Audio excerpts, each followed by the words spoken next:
contains an active compound called curcumin, which possesses anti-inflammatory and antioxidant properties. Some studies have suggested that curcumin may have potential benefits for prostate health by reducing inflammation and oxidative stress.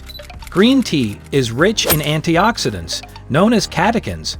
Some studies have suggested that regular green tea consumption might be associated with a reduced risk of developing prostate cancer.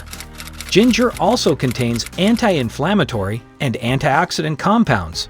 Some studies have indicated that ginger may have potential anti-cancer properties and could play a role in supporting prostate health. Ingredients: turmeric, ginger, green tea. Drink 1 glass before bed.